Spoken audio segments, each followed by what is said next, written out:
প্রশ্নপত্র ফাঁসে পর পর পর পর প্রায় পরীক্ষার্থীর পরীক্ষা বাতিল হয়ে যাচ্ছে। আবার 3 পরীক্ষার্থীর প্রশ্নপত্র ফাঁস এবং 3 পরীক্ষার্থীর পরীক্ষা বাতিল। কথা বলবো, সেখানে হচ্ছে 4 জনের পরীক্ষা বাতিল করেছে। এই সব মিলিয়ে এখনো পর্যন্ত আমার কাছে যা তথ্য আছে, ভুল হলে ঠিক করে দেবেন, প্রায় 13 জন মাধ্যমিক পরীক্ষার্থী প্রশ্নপত্র লিক করেছে বলে তাদের পরীক্ষা বাতিল করেছে। তো মাধ্যমিক পর্ষদের মাননীয় সভাপতি, রাজ্যের শিক্ষামন্ত্রী দুজনের কাছে আমার প্রশ্ন যে এখনো পর্যন্ত এই কেসে একজনও ইনভিজিলেটরকে কেন বহিষ্কার করা হয়নি? একটা পরীক্ষা কেন্দ্রে যখন পরীক্ষা হয় তখন 3 জন ইনভিজিলেটর দায়িত্বে থাকেন, তাহলে রেসপন্সিবিলিটি তাদের বর্তায়। কারণ মোবাইল নিয়ে ছাত্ররা ঢুকলো কি করে? কোশ্চেন পেপার লিক হলো কি করে?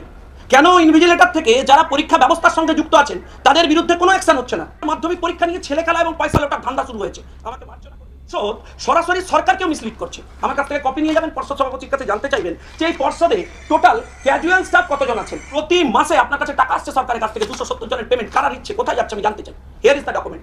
কে ক্যাজুয়াল স্টাফ, কাকে পোস্টিং দিয়েছেন, কার নাম আছে এখানে? ডিসক্লোজ দিন, ডিসক্লোজ করুন, আমরা জানতে চাই। শুনুন, একজন পর্ষদ সভাপতি আগে জেলে, এখন বাকি পর্ষদটা হয়েছে এদের দুর্নীতির আখড়াখানা। এরা চালাবে মাধ্যমিক, এরা সার্টিফিকেট দেবে, সেই সার্টিফিকেট নিয়ে আমাদের ছেলেরা বাইরে গিয়ে কি মুখ দেখাবে আমি জানতে চাই। আপনারা জানতে চাইবেন না যে 13খানা ছেলেকে আপনি সাসপেন্ড করে দিলেন? No inquiry, no excuse. একবার জানতে চাওয়া হলো না তাদের ডেকে?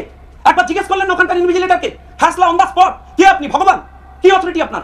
আপনি স্টুডেন্টদের স্বার্থ নিয়ে ছিনিমিনি খেলছেন, আপনি সরাসরি স্টুডেন্টদের ভবিষ্যৎ নিয়ে ছিনিমিনি খেলছেন। আর পিছনে ভালো করে দেখো, তোমাদের স্ক্রিন রেকর্ডে দেখিয়ে দিচ্ছি। এই ইউটিউবে গিয়ে এই যে চ্যানেলটা রাহি মোটিভেশন বাংলা, ঠিক আছে, এটা প্রশাসনের জন্য ভিডিওটা বানানো হচ্ছে। এই রাহি মোটিভেশন বাংলা চ্যানেলে সাবস্ক্রাইবার 3,58,000 সাবস্ক্রাইবার, 1.5K ভিডিওস, ঠিক আছে। এটা কিন্তু একটা ভেরিফাইড চ্যানেল।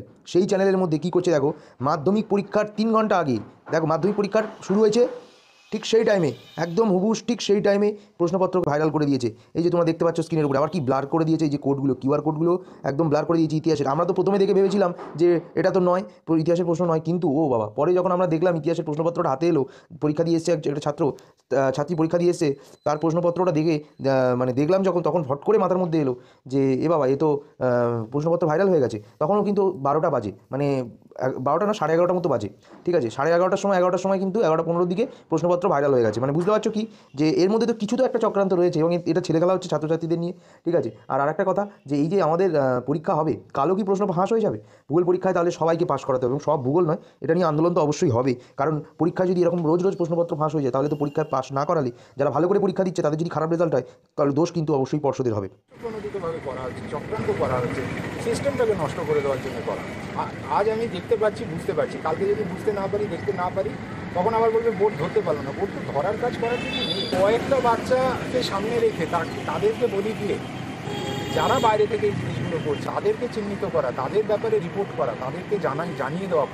ফাঁস যদি হয় তাদের ফাঁস হওয়া উচিত, আর কৈফিয়ত যদি দিতে হয় তাদেরকে দিতে হবে যারা এই কাজটা করছে।